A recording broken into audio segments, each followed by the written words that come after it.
they got their name, the butcher bird, in the first place, since they're the only shrike that practice this larger technique, which is placing their meat on hooks like actual butchers.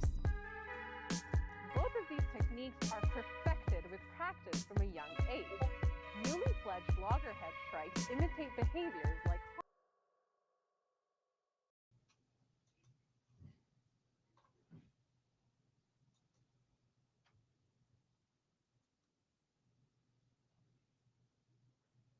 Here we go. Hello, and welcome to What's the Buzz? We got Megan Lewis with us tonight from Digital Hammurabi. I'm going to see what I can do to annoy the heck out of her. Hey, Megan. Hi, Brie. How are you? I'm doing just great. Megan has been dealing with some sick kids and stuff, so I'm glad she could actually find some time to make it in here and hang out with us tonight. Me so too. Thank you so much. Yes. We've had this on the agenda for a little bit, and I'm glad we were finally able to make it happen. I found this conspiracy theory, and I was like, oh, I need to get somebody on here who knows, ancient history really well to look at this with me. So who better than Digital Hammurabi herself? So for anybody who doesn't know who you are, I think most of my followers do know who you are, but you want to introduce yourself and tell a little bit about your channel and your projects that you work on? Absolutely. I am Megan. I'm an Assyriologist, which means I study the ancient languages and cultures of Iraq, Mesopotamia. And Digital Hammurabi is the YouTube channel that I run. Josh, my husband, does a lot of Hebrew Bible stuff. You've probably seen him floating around. If anyone's talking about slavery on the internet, he's usually there. But I run Digital Hammurabi, so I spend a lot of time talking to PhDs about their own research and things that they're really enthusiastic about, and trying to make it more accessible to people who have not gone through grad school, because academic publications are both expensive and difficult to get hold of. So if I can put it on YouTube, then why on earth not? I also run a small nonprofit called Humans Against Poor Scholarship, which is a grant program for PhD students. We give $2,000 grants for summer research, and we don't really give put any strings on that money. People can use it to pay for daycare for their kids so they can actually write during the summer. They can use it to go on excavations or go to conferences or just buy books that they need and can't get hold of otherwise. So my April is actually going to be full of interviewing PhD students for the grants, which is very exciting and very busy. So I will be more dead than I am usually. And you platform a lot of up and coming students too on your channel, and let them to put their ideas and what the future of is it all Assyriology students, or are you? We do. So the grant is ancient Near Eastern studies generally. So that includes Egyptology, archaeology, Hebrew Bible, Assyriology. If it's tangentially related to the ancient Near East, then we let people apply, and our donors kind of narrow down who they want to fund. The channel, when I do interviews with academics, I kind of go off what is seemingly most interesting to me at that point in history. So it is a lot of Assyriology because that's what I know and what I love, but I do try and get Egyptologists and Hebrew Bible students, professors on whenever I can, especially the Hebrew Bible stuff, because it's so influential, I think, in our society, given the heavy Christian bent that especially the United States has. And I think there's an awful lot to be said for actually understanding the texts that this religion is based on, and putting them back in their historical context, because I think that can help take out some of the destructive power that they hold over a lot of people. I think today's topic is going to burst your bubble. You're probably going to find a new line of work after you find out about what I'm about to share for you. Oh gosh. Everything that you've studied and all the people that you've done grants for, all of it, We're all wrong. It's Yeah. all wrong. I have heard that before, actually. It's devastating every time. Yes, this is going to be an end all be all, because you're talking about Americans bent towards Christianity. The there's a level of nationalism to that, to where they kind of rewrite history to be to put themselves in the hero spotlight. They're not the only country that does that. There was another major power that came out of World War II that really liked to be revisionist too, and that was the Soviets, right? And Soviets had their own folk heroes, and let me see here. I'm going to share this. Bear with me just a second. And we'll get to a place where I can do that. So I don't know if you've ever heard of this person or not. They are, I shouldn't say they are a Soviet folk hero. This is Nikolai Morozov, and he was like he was a revolutionary against the Russian Tsar. He was wrote books on terrorism that are fondly remembered, which is, if it gives you some perspective of his kind of position in their history. This guy actually fought in World War II at the age of 88 as a sniper. Wow. So, pretty significant folk hero. How much of what is said about him is true, I can't say. But there's one thing that he said in his work. He was an aviation scientist. He was like a polymath kind of person. They were really, really legendary in the Soviet mythos, right? Like Soviet Academy of Science and such. But he attracted the attention of our topic today, and he's kind of the baseline. And this is where we're going to start with this right here. And this is probably going to sting a little bit to hear someone tell you this out loud, but based on the astronomical records, such as the Almagest, he speculated that much of human history has been falsified. His theories about the chronology of the Middle East and Israel before the 1st century BCE later attracted the attention of Anatoly Fomenko, who based his own new chronology upon them. So new chronology is where we're moving to next. But yeah, this is this set the groundwork. We're going to talk about alternative timelines or alternative versions of the history. And we got some videos we're going to go through too, but I need to lay the groundwork for you so you understand that everything you believe about this is wrong before we get to the videos. So the next person on our list that we're moving on to is Fomenko himself. And let me pull him up here and show you. Oh, not a slide. I wish it let me share them like just one to the other, but it won't let me share without showing all my tabs, and I don't like that. So here we are. Here's no picture of him or anything. He's still alive, actually. He wrote this book series called the New Chronology. He's a mathematician. He's not like a slouch or anything. He knows like math. Moscow State University. Of course, everybody who was raised in Soviet Russia, right? They were you were forced to go to school. You didn't have a choice. You had to pursue some kind of academic career. It was part of their state requirements. Anyway, he latched onto this idea and built this whole mighty Russianist historical revisionism. Let me just read to you about the gentleman. Fomenko is one of the authors of a concept that manipulates historical chronology. It is known as New Chronology. Fomenko claims that he has discovered that many historical events do not correspond mathematically with the dates on which they were supposed to have occurred. He asserts from this that all ancient history, including the history of Greece, Rome, and Egypt, is just a reflection of events that occurred in the Middle Ages, and that all of the Chinese and Arab history are fabrications of 17th and 18th century Jesuits. That's the Jesuit priest. He also claims, this is where it gets fun.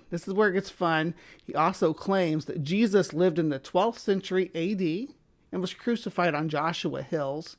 or Joshua Hill. He's from Crimea, by the way. Jesus really was. He wasn't from anywhere in Mesopotamia. Crimea. That's not too far, but far enough.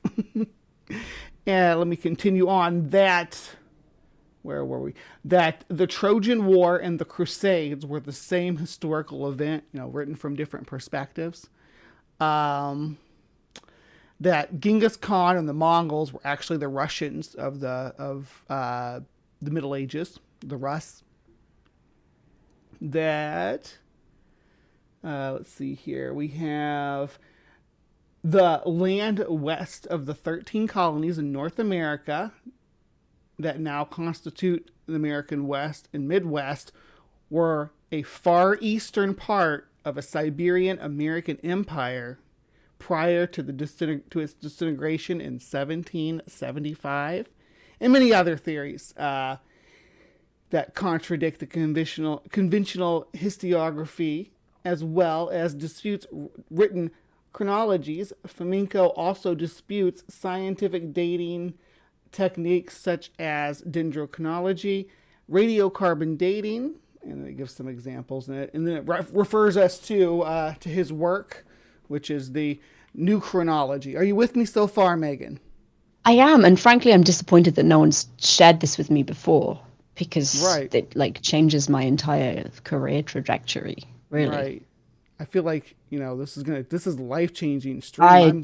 I'm gonna finish here and tell Josh and just I think cry a lot.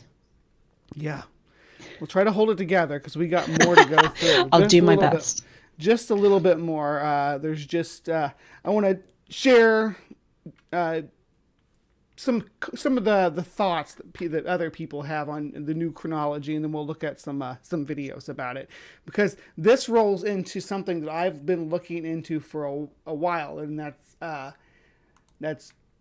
Grand Tartaria, where these people think that because Grand Tartaria appears on a map, or Grand Tartary, or however it appears on which map they're looking at, it depends on what translation it was from, but the Tartars, maps that show where the Tartars lived as some ancient empire of white people too. They were white. They weren't. They were rewritten as Asians by revisionists, is what is the claim. So, yeah. Let me see. The central concepts derived, from who we looked at, Morozov, and French scholar Jean Hardouin. I don't know how to say that. Hardouin. Hardouin. It's French. I'm sure I'm saying it wrong. Can be viewed in as early predecessors. Where do we get into the good stuff? Okay, the new chronology also contains reconstruction and alternative chronology, radically shorter than the standard historical timeline, because the ancient history is folded onto Middle Ages. According to Fomenko's claims, the written history of humankind goes back only to 800 AD. Only to 800 AD.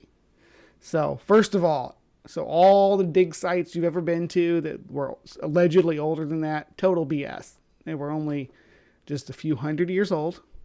Okay. So, and people, and again, I don't mean to harp on this, but this is something that surveys say 30% of Russians believe, because Vladimir Putin supports this revisionist history. So this is actually bullshit that they indeed push on the citizenry of Russia now, today, in modern times. It's ridiculous. I mean, I guess the mainstream scientists, obviously, they're going to resist it, but this is the revisionist history that they are pushing. So the U.S. isn't the only place where they rewrite this stuff. Pat says, so what you're saying is this guy is a lunatic. Well, I mean, what are you going to say? Something like that. I don't know why you guys are pushing back on this. Megan's been convinced. She's, don't burn all your books, though. We'll want to keep documentation of the lies that they told. Just to show how wrong we all were. Mm-hmm.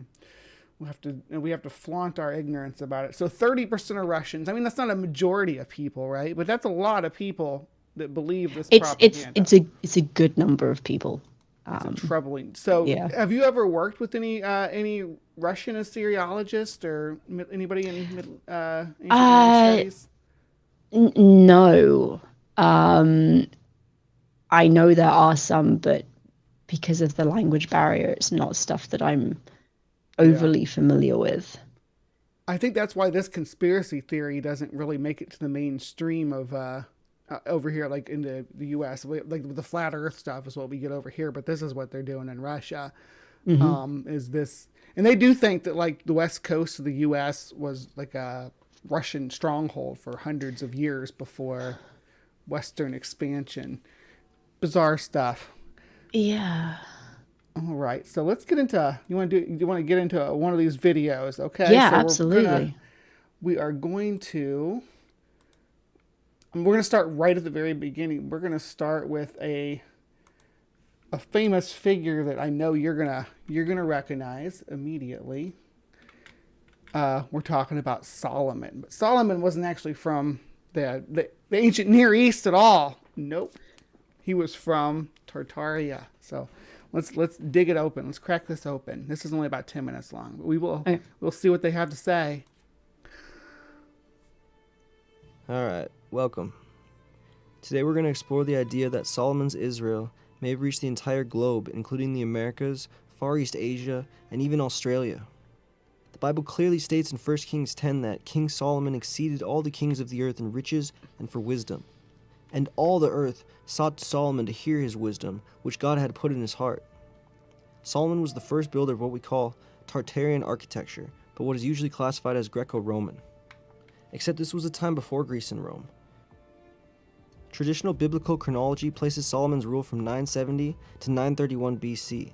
And the first Greek... Is that about right? So I don't know. Josh Solomon? is the person we need for this. I'm not entirely sure if Solomon is a known historical figure or if this is biblical mythology that someone's taking as you fact. don't have to. We just have to. Okay. We'll roll with it. Anything we don't know, we'll just assume is true what they say. That's how Absolutely. That's how science works. That's how archaeology works. Greek city-states would not come to prominence for another 200 years. And yet the Temple of Solomon was said to have massive pillars with huge ceilings, intricate carvings of angels, lions, palm trees, and flowers, as well as archways, inner and outer courts, and hundreds of windows. 1 Kings 6 states, on the walls all around the temple in both the inner and outer rooms, he carved cherubim, palm trees, and open flowers. He also covered the floors of both the inner and outer rooms of the temple with gold. I'm just going to say quickly, all of those pictures they show look very, very Mesopotamian. Yeah. The wall carvings, like there was some Lamassu in there. I'm pretty sure the big bull man figures. The wall carvings, very much a Neo-Assyrian looking thing. So this architecture did exist, right? But so I wouldn't necessarily ascribe it to Solomon. Which you're probably going to claim that these pillars these points on top with the domes and the points and that those aren't antenna. I know you're going to try to claim that and trick me, but we're pretty sure that that's what powered this whole city. Free energy absorbed right from the... I mean, you got me. It's the world's largest battery. Yeah, right from the ether. It pulls it right down. Surrounded by massive walls and huge bastions. We're told in the Bible that Solomon contracted the people of Tyre, the Phoenicians, to create this incredible structure, and that the Phoenician and Israelite navy would go on sea voyages for years at a time, returning with gold, spices, precious gemstones, and a special wood that has never been identified. And probably slaves. Yeah, most likely. A special wood that they never heard of or seen before. Kings 10:12 states, and the navy also of Hiram, Phoenicia, that brought gold from Ophir, brought in from Ophir great plenty of almug trees and precious stones. And the king made of the almug trees pillars of the house of the Lord, and for the king's house harps also, and psalteries for singers. There came no such almug trees, nor were seen unto this day. Is he saying almond trees? It sounds like it, yeah. Okay. I wanted to make sure I was clear that that's what I was hearing. Almond trees from far away. Okay, so I'm with him. I'm up. I'm caught up. But where's the evidence of these sea voyages? If the ancient Israelites were really traveling the globe, wouldn't we have a record of this? The biblical text speaks of a far-off land called Ophir that took 3 years to travel by boat. And this was the land they got the vast amounts of gold for the building of the temple from. But no one has ever proven where this land was. This temple was the most significant palace in the era, and was what I like to call the first Tartarian building. But really it was said to be based off earlier Phoenician architecture, which originated from the Canaanites. Did Phoenician architecture originate from the Canaanites? I mean, I'm pretty sure that the Phoenicians and Canaanites were largely pastoral nomads. Yeah. So I mean, I'm not entirely correct there. There was some settlements and large cities, but yeah. I mean, they're not known as the world's largest powers with massive palaces. And again, we need Neo-Assyrian architecture for that, or Egyptian architecture. You don't get that kind of stuff in the Levant. This picture actually looks like it's supposed to be. To me, it looks like it's supposed to be. It looks very European. Yeah, I thought it looked like the fall of like Constantinople or something. You know, is what this looks like to me, or maybe it's just a trade day because this don't look like soldiers look like traders down here, like a market outside the gates. So I thought this was Constantinople when I first looked at it, but I could be wrong. Yeah, it looks medieval European. Sure. I mean, you get.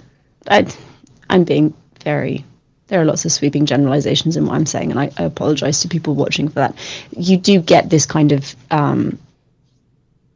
buttressed architecture again in Mesopotamia, but yeah. Like I'm not an archaeologist. I haven't studied the Levant in great detail, but yeah. I remain a little skeptical. I think this is supposed to be a temple up here with the smoke. Yeah. Anyway, let's hear what else they have to say. These were the descendants of the people in the Levant, Syria and Turkey, who migrated to the region of Lebanon and Israel around 10,000 and 5,000 years ago. Oddly enough, the same region and time period that Göbekli Tepe and Karahan Tepe were inhabited. Anyway, the Temple of Solomon could have been the original basis for what we call Greco-Roman or Tartarian architecture, and this could be why we see churches being built in this fashion all the way into the 20th century. And some say these buildings go back further than we're told, and were built on top of much older structures, possibly going as far back as this worldwide culture that Solomon ruled over. There's Worldwide enough claims culture. as it is about the Phoenician people traveling the world. That's a new one for me. But we gotta understand that, especially during the reign of Solomon, the Phoenician navy and the Israelite navy were one and the same. King Hiram of Tyre was very close with Solomon and his predecessor, King David. Wait, the Israelite navy and the Phoenician army navy were the same, one and the same. Interesting.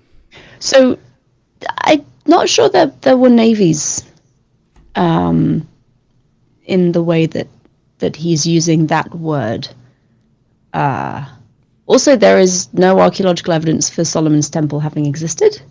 So, yeah, I would love to see where he's getting all of this information from, because it's thrilling. It would rewrite what archaeologists know. Right? Yeah, this guy needs to publish something. Yes, this should be something. If they need to get this in schools, if this is true, then we're gonna overturn a lot of stuff. It's gonna rechange everything. And the Bible speaks of him as an ally to the Israelites, especially in naval excursions, because that's what the Phoenician specialty was. The Bible also says the Phoenician specialty is naval excursions. Just if you didn't know that. and the Israelites intermarried, and the tribes of Zebulun, Asher, and Naphtali all resided in Phoenician cities. These were the people that knew about the lands beyond the Pillars of Hercules, and of course Solomon, the wisest man to ever live, was made aware of this knowledge.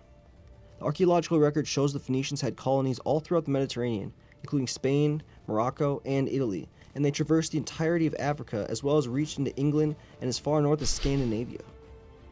We've also found ruins of them in the Azores and Canary Islands that could date back to this time period. I wonder if that's true. I don't think that's out of the question that the Phoenicians could have reached the Canary Islands. It's I don't know about if their boats could handle the Atlantic. No, you. I remember you talking about. I'm not a maritime archaeologist, but you don't get this kind of open sea voyaging that you would need for this kind of reach. What you have is people hugging the coast of the Mediterranean. So you get a hell of a lot of trade, like Crete and the Minoan and Mycenaean empires, trading with Egypt and with the Levant and Anatolia, which is modern day Turkey. You get all of that, but they go around the coast. You're not. Canary Island's too far out, huh? A little. Yeah, that would surprise me a lot. Their boats were pretty low, right? The Phoenician. I mean, I don't know. From what I see, actually, most of what I know about their boats came from a episode I watched when you had the person talking about the river travel. Yeah, and that was barges. a good episode. Yeah, that's most of what I know about them. That's why I'm like, Canary Islands, maybe. But yeah, the claim here, of course, is going to reach far, far beyond the Canary Islands. So hang on to your seat. They also had trade routes throughout Europe, the Sahara, and they utilized early versions of the Silk Road to trade with countries in the Far East like Babylon, the Zhou Dynasty China, and the region of Hindustan. That being said, the Phoenicians were a small and weak nation compared to the Israelites at this time. Solomon was the richest man on earth, and his exploits made the Phoenician cities extremely wealthy and powerful. I guess this version of it does think that it spawns from the other ones will get into the Crimea stuff, but this person's, I guess, is of the opinion that Solomon at least was from the Middle East, but the Tartarian Empire extended far beyond that. He was the one who was said to originally fund their excursions and help them set up the colonies. But there's a weird story in the Bible that tells of a far-off land that's never been identified, where Solomon obtained the gold used to encase the temple, and an extremely fine mystery wood they called algum. The passage goes, "For the king had at sea a navy of Tarshish, with the navy of Hiram. Once in 3 years came the navy of Tarshish, bringing gold and silver, ivory and apes, and peacocks." And we have a story from early Spanish explorers in 1568 claiming to have found this land of gold. But evidence has never... Okay, let me look here. So this is, I'm assuming... So just quickly, Pat is saying in the chat that Pliny the Elder said the Phoenicians did reach the Canary Islands. That doesn't necessarily mean they did, but it means that there is like a tradition of this going back further than some random white nationalist. Yeah, so he's actually got a foot to stand on that one, and that there is a tradition of that at the very least. Okay, and this is speculated pre-Columbian contact map, I think, looking at it, but it may be. Actually, it may be. No, it can't. Who would have took this trip? This, because I was thinking at first it was supposed to be a Marco Polo's voyages and stuff, but then I started looking at the directions the arrows are going. I don't know. Anyway, I'll leave that mystery because he doesn't mark the map. This one probably just looked good to him, so whatever. never been found to back him up, although people have been searching. The Book of Kings says that the Israelite and the Phoenician navy sailed from the port of Ezion-Geber, a port in the Red Sea. So we know they traveled eastward, otherwise they would have left from a Mediterranean port. The journey was said to have taken 3 years, and they returned with billions of dollars in gold and the mysterious algum wood, which they said was used to build the temple pillars as well as creating extremely fine musical instruments. Also foreign spices and the peacocks, which has also been interpreted as parrots. Many theorize the land of Ophir referred to the people of India, which is... I don't know if peacocks and parrots can really be used interchangeable. They're quite different animals, but yeah. And identifying specific animals in historical texts can be tricky, so that bothers me less. But I like looking at old bestiaries and stuff at some of the interpretations they had back in They're interesting. But like the thing that keeps tripping me up with this is just reading passages from the Bible and saying, well, it says this, so it must be true. No, actually, sorry. Yeah, for the Bible tells me so. I think one of your friends says that. Which is very likely, as it was a place filled with gold, spices, and of course peacocks. They would have most likely done their trading through the Silk Road, and the Babylonian merchants would have made products from India readily available to the Israelites and Phoenicians. So this is wouldn't true, necessarily right? need to That take a there 3-year was journey a just to massive trade. amount of trading in the ancient world. You do find stuff from India and that region in Mesopotamia. The Royal Tombs of Ur, I think, has several. I'm blanking on exactly what, but they have things that have been traced back to India, and you get lapis lazuli from Like I can't remember grains where, or but fruit pits and things like that they find in garbage. more stone, precious stone, carnelian, I think, is the Oh. one that comes from there. But also there's evidence of people from the Harappan, the Indus Valley, traveling and being like elite tradespeople, elite craftspeople in Mesopotamia at different times. So this isn't surprising. And there's good evidence to suggest that actually people did travel these great distances and they did do this extensive trading. But all of that doesn't lead to A, Solomon existing, and B, there being this massive world empire. It just means that people traded for shit they wanted. You know what that also means? That the world is controlled by bugs. Because you know what they named that? You know what they named that road?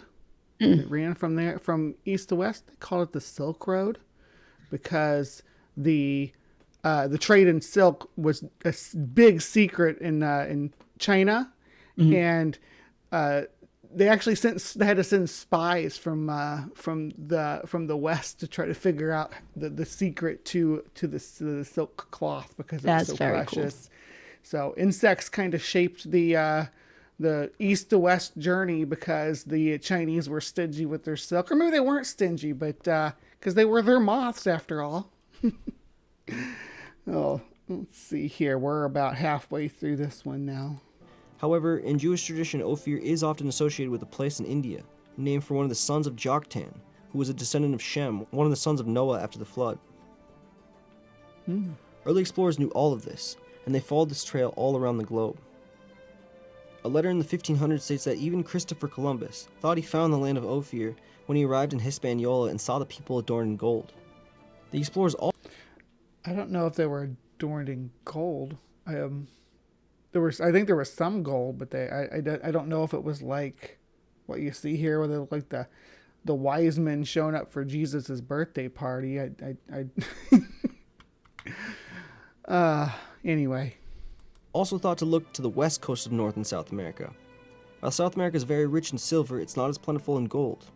But the native Peruvians claim there were massive gold deposits to the land west of Peru. West of Peru is open ocean other than small islands until you reach Asia. But there is one other place in America that has been theorized to be Ophir, and it's California.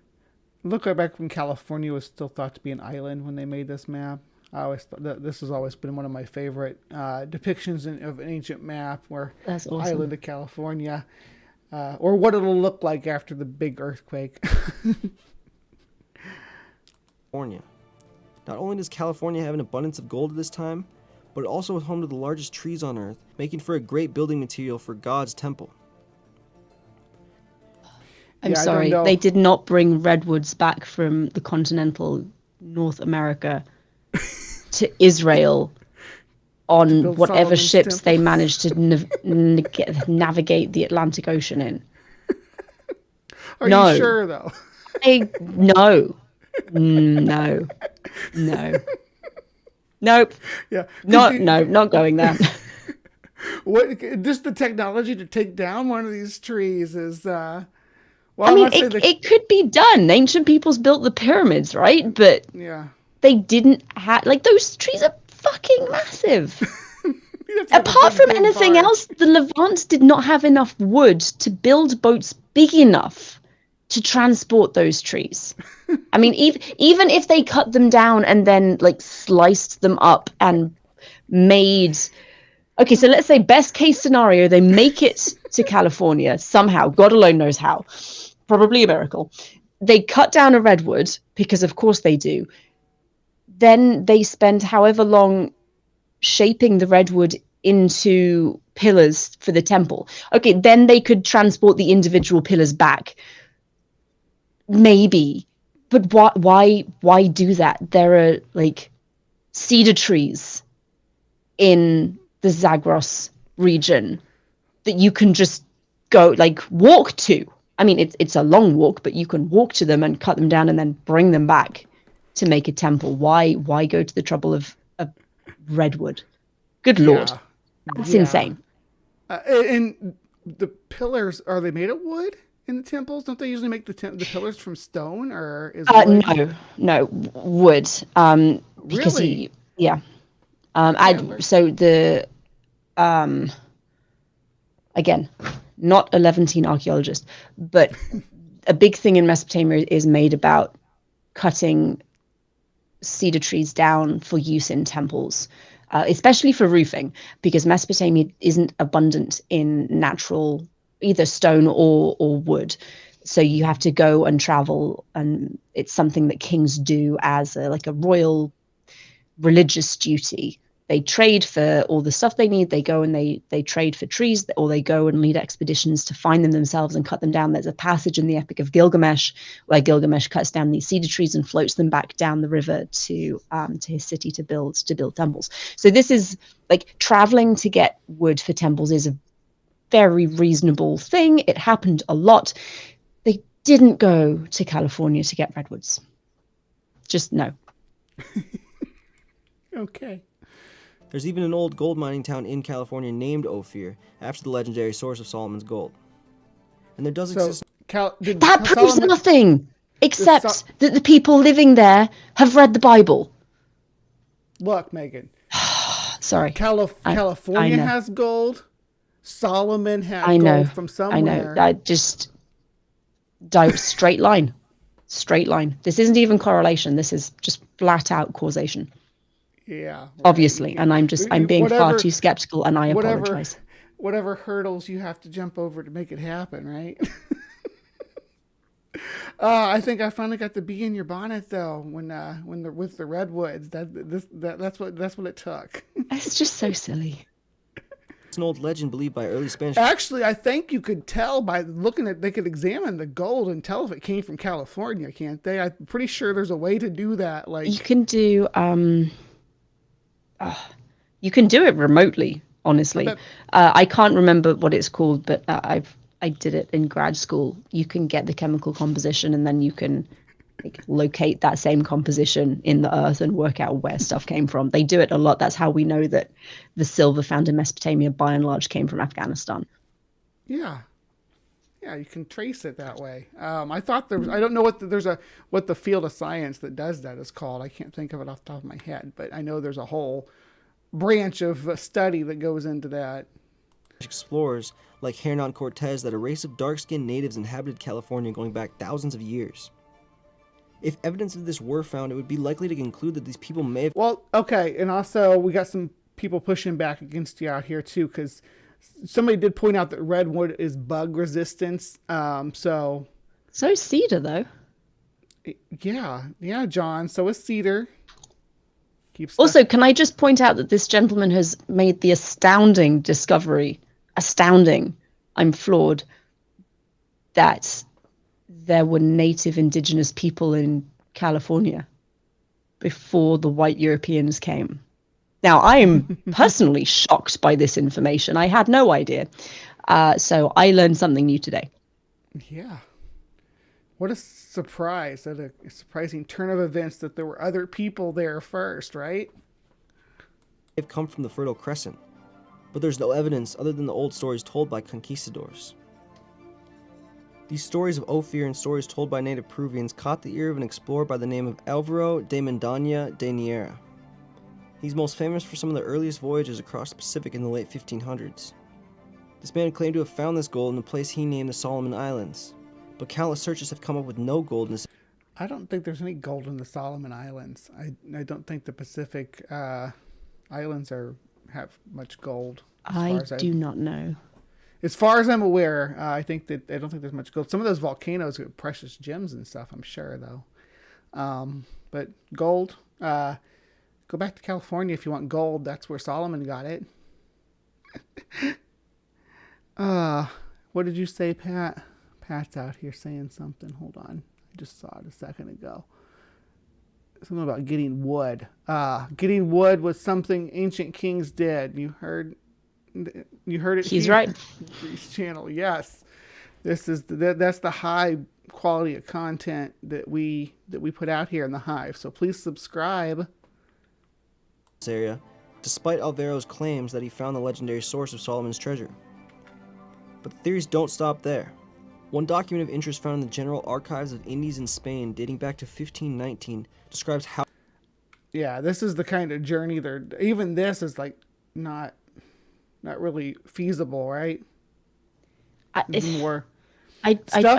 be surprised. I mean, it's good and they stay close to the coastline, but then that trek down to, what is that, Australia? Yeah, Australia, of course. What my thinking are that the trade routes would be between these islands here, and then it would come across land from here. Maybe hug the coast, but come across land.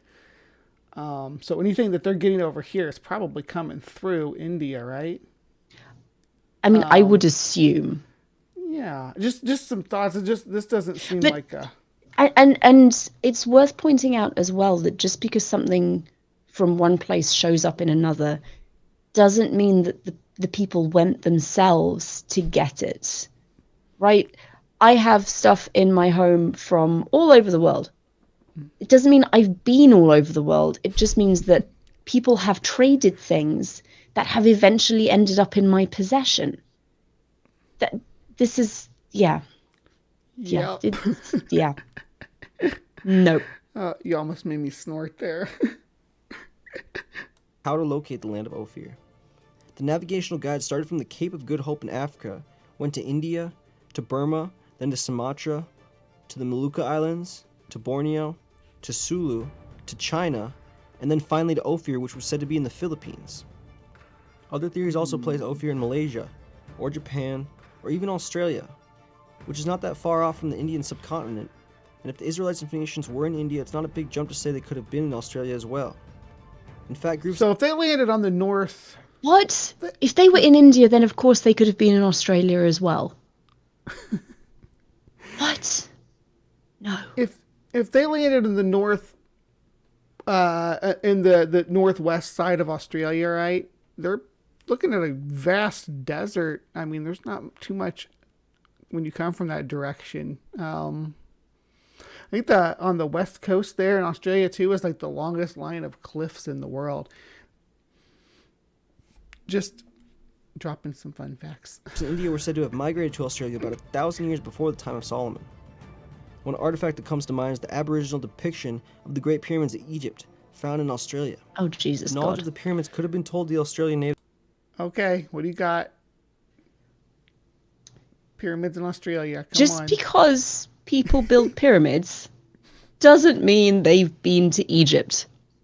Just throwing that out there. It doesn't even mean they've seen the Egyptian pyramids. It means that if you want to build a really fucking big structure, the most stable way to do it is with a wide base and a narrow top. My 5-year-old will do this when he builds with blocks. He has neither been to Egypt nor seen the pyramids. And he's also, to my knowledge, not been influenced by aliens. But somehow he comes up with this like magical way of building. Bullshit. No. It's just structurally the soundest way to build a large structure. This is ridiculous. Oh, this is what I live for. Navy. We also have certain artifacts that turn up in America pointing to a possible early Israelite or Phoenician voyage. The Newark Holy Stones, the golden tablets of the Book of Mormon, as well as... No! They just want to go right past it. Just move right past those tablets. No. Absolutely not. Absolutely not. There is no cuneiform that has been found in North America that was not dropped there by some Mormon individual trying to fabricate some kind of narrative that suited their purpose. Absolutely not. Actually, the last Nephite, I think his name was Moroni, he hid him under a rock in New York. No, he didn't. I am sorry. He did not. We actually yesterday in Live from the Hive, we actually watched the Mormon cartoon that shows the world history according to them, and it had the cartoon angels turn to black people. It was like, like cover your freaking mouth, cringe old 70s cartoons from the Mormon or the Church of Latter-day Saints or whatever they want to call themselves. It was cringy as hell. I think this is an Ica stone, right? So the Ica stones, what we're looking at on the screen right now, are hoaxes. Some of these have dinosaurs on them. Some of them have people riding dinosaurs, or using dinosaurs to perform agricultural duties and things like that. That's also, amazing. I want a dinosaur to mow my lawn. Right? Oh my gosh, that'd be so awesome. The kids would love it too. If you're using the book of like the gold tablets of the Mormon Church as evidence for anything you're saying, unless what you're saying is people fabricate shit, you instantly lose any. I mean, not that this gentleman had a whole lot of credibility in my eyes to begin with. You just lose everything. Like, no, sorry. If you hadn't lost it with the pyramids in Australia, you've completely, no, absolutely not. And so there's Egyptian pyramids depicted in Australia. We have the Ica stones here depicting a ship. Some of them have spaceships on them too. I like those ones a little bit better, but we'll see. Maybe that'll come up, but I don't think that they get quite that out there. I think that they're purposely only showing the ones that fit this narrative, and that's the funny thing about it. The guy who made these went in great detail explaining how he made them to tourists who asked. They're like, "Hey, where do these come from?" It's like, "Oh, I make them. Here's how I make them, just for fun. Do you want one?" Yeah. Made this one last Tuesday. That's just so they had dinosaurs that drug their tails because all they had to go off of was like old timey coloring books and stuff. So they're not even look like real dinosaurs would have. They look like the way dinosaurs were depicted in the 50s. Rock art, possibly showing Phoenician ships and Eastern symbolism. What we do know for sure is that during the reign of Solomon, the Israelites, along with the Phoenicians, traveled further than anybody in history until the 1500s. Even if the land of Ophir wasn't in the... We know that. I was going to say, do we know that? Really? Do we know that? Americas, they still managed to sail as far as Southeast Asia, all the way around Africa, and as far north as England, which is an incredible feat for ancient people in their small trireme ships. Not even the later Romans, the Chinese treasure ships... Sorry, did he say triremes? Let me rewind it and hear what you said. They're small trireme ships. Trireme, they did. yeah. Not even the later Romans, correct. The Chinese... We lost your audio, sis. Sorry, I mute myself when I'm just watching. Pat, correct me if I'm wrong. Did the Phoenicians have triremes? He's saying no. Okay, good.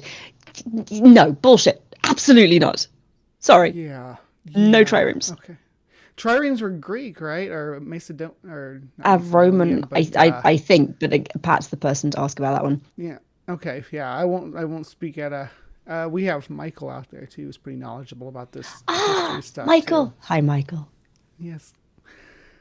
Treasure ships, or the Polynesian wayfinders, made it as far as the Israelites and the Phoenicians. This was the first colonial...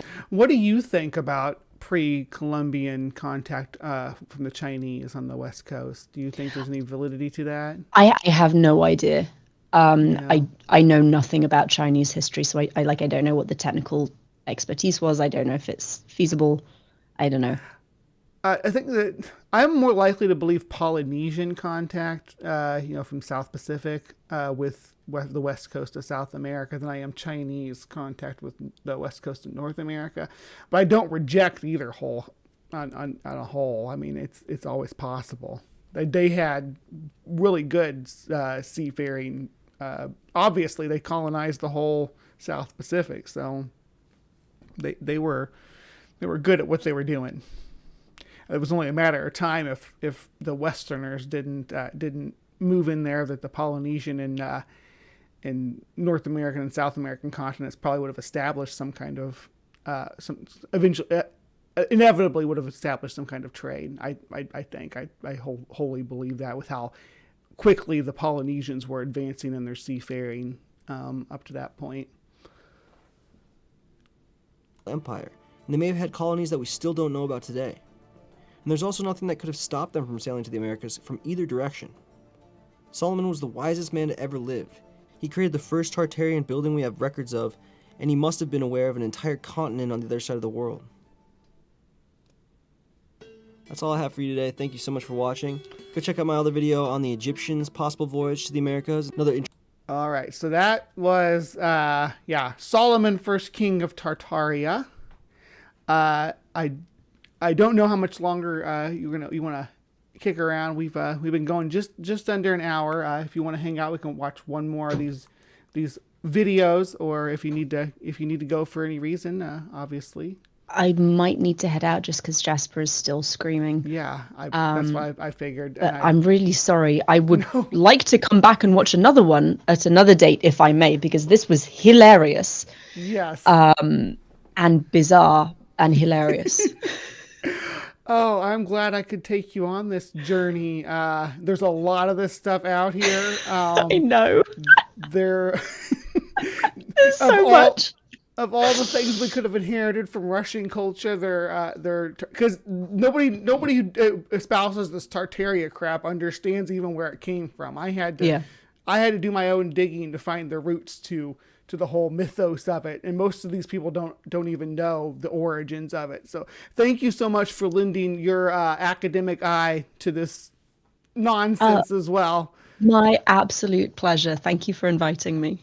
Yes, and please, if you're not subscribed to the Hive, we are so close to this close. Like, do it. Go and subscribe right now. Go. Yeah, and then make another account and subscribe. No. Anyway, so do you have anything coming up over on your channel, or? We have, so it's not scheduled yet, but I am talking to a linguist about something that may interest people if they're interested in conspiracy theory type videos. I'm going to talk to a linguist about how we know that Sumerian is a language isolate, which means it's unrelated to any other languages. And you get a lot of really weird information floating around on the internet about how actually Sumerian, which is very old language used in Mesopotamia, but about how Sumerian is actually Chinese or Finnish or Russian. And it's not. It's not related to anything. So I've invited a linguist on to actually explain to us how we know it's not related to anything, and what information we would need to make a convincing argument to put it in a language family. So that's going to be fun. I, again, don't have it scheduled yet, but that's in the works. And I think every weekend in April, we will be doing interviews for our grant program. So come and watch and listen to PhD students. They're super short interviews. We give everyone like half an hour max, but you can get a really good taste of what kinds of research is being done in universities, and it's a lot of fun. I like it. Brilliant. Yes. All right. Well, thank you again for coming on. I do want to have you back. We need to follow up on this at some point. Absolutely. Maybe, delve a little bit deeper. Maybe we can even have Josh or Pat join us for one of these at some point. That'd be fun. But again, thank you for coming. Thank you all, everybody out there in the live chat, for participating and asking the questions and making the funny comments and giving us laughing with us, because that's what this is all about for me, is the humor and what these, because there's people, some of these people take this seriously, but that's okay. We don't have to. Please remember to be kind, take care, and we'll see you next time.